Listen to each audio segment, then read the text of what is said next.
Ratap tangis menerpa pintu kalbuku. Bau anyir darah mengganggu tidur malamku. Oh tikar tafakur, oh bau sungai tohor yang kotor. Bagaimana aku akan bisa membaca keadaan ini? Di atas atap kesepian nalar pikiran yang digalaukan oleh lampu-lampu kota yang bertengkar dengan malam. Aku menyerukan namamu, wahai para leluhur Nusantara. Oh Sanjaya, leluhur dari kebudayaan tanah. Oh Purnawarman, leluhur dari kebudayaan air. Kedua wangsamu telah mampu mempersekutukan budaya tanah dan air. Oh Resi Kuturan, oh Resi Nirarte, empu-empu tampan yang penuh kedamaian. Telah kau ajarkan tatanan hidup yang aneka dan sejahtera, yang dijaga oleh Dewan Hukum Adat. Oh bagaimana meski aku mengerti bahasa bising dari bangsaku kini. Oh Kajau Lalido, bintang cemerlang tanah uji, negarawan yang pintar dan bijaksana. Telah kamu ajarkan aturan permainan di dalam benturan-benturan keinginan yang berbagai ragam di dalam kehidupan. Ade, bicara, rapang, dan wari. Oh lihatlah wajah-wajah berdarah dan rahim yang diperkosa muncul dari puing-puing tatanan hidup yang porak-poranda. Kejahatan kasat mata tertawa tanpa pengadilan. Kekuasaan, kekerasan, berak dan berdahak di atas bendera kebangsaan. Oh anak cucuku di zaman cybernetik, bagaimana akan kalian baca prasasti dari zaman kami? Apakah kami akan mampu menjadi ilham kesimpulan? Ataukah kami justru menjadi sumber masalah di dalam kehidupan? Dengan puisi ini aku bersaksi bahwa rakyat Indonesia belum merdeka. Rakyat yang tanpa hak hukum bukanlah rakyat merdeka.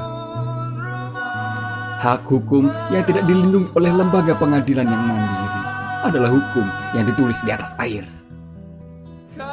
Bagaimana rakyat bisa merdeka bila polisi menjadi aparat pemerintah dan tidak menjadi aparat hukum yang melindungi hak warga negara?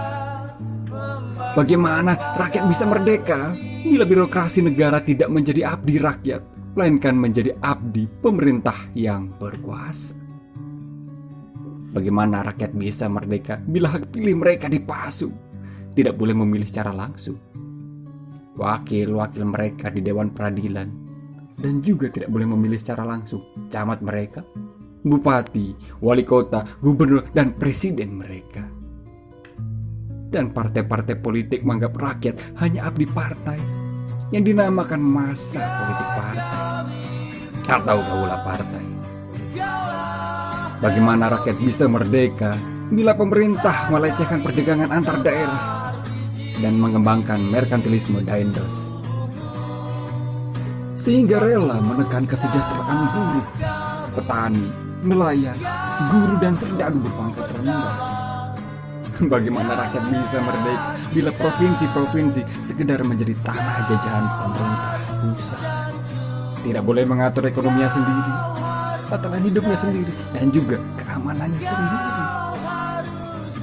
Ayam, serigala, macan, ataupun gajah, semuanya peka pada wilayahnya. Setiap orang juga ingin berdaulat di dalam rumah tangganya. Setiap penduduk ingin berdaulat di dalam kampungnya dan kehidupan berbangsa.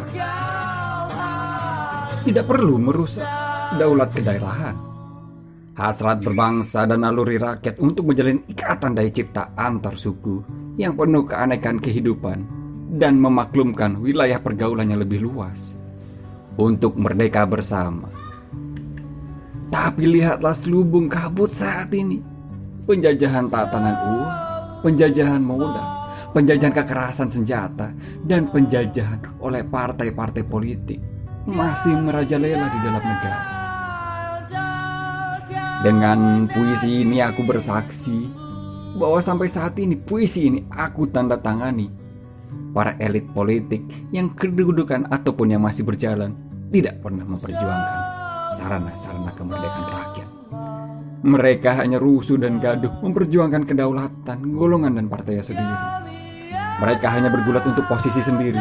Mereka tidak peduli kepada posisi hukum, posisi polisi, ataupun posisi birokrasi. Dengan picik mereka akan mendaur ulang malapetaka bangsa dan negara yang telah terjadi. Oh Indonesia, Indonesia, negara yang kehilangan makna. Rakyat sudah dirusak tatanan hidupnya, berarti sudah dirusak dasar peradabannya. Dan akibatnya dirusak pula kemanusiaannya, maka sekarang negara tinggal menjadi peta. Itu pun peta yang lusuh dan hampir sobek pula. Pendangkalan kehidupan bangsa telah terjadi. Tata nilai rancu, dusta, pencurian, penjarahan, dan kekerasan halal. Manusia sekedar semak belukar yang gampang dikacau dan dibakar. Paket-paket pikiran mudah dijajakan. Penalaran amanah yang salah mendorong rakyat terpecah belah. Negara tak mungkin kembali diutuhkan tanpa rakyat yang dimanusiakan. Dan manusia tak mungkin menjadi manusia tanpa dihidupkan hati nuraninya. Hati nurani adalah hakim adil untuk diri kita sendiri. Hati nurani adalah sendi dari kesadaran akan kemerdekaan pribadi. Dengan puisi ini aku bersaksi bahwa hati nurani itu meski dibakar tidak bisa menjadi abu. Hati nurani senantiasa bisa bersenyum meski sudah ditebang putus di batang. Begitulah fitrah manusia ciptaan Tuhan Yang Maha Esa. W.S. Rendra, Kesaksian Akhir Abad.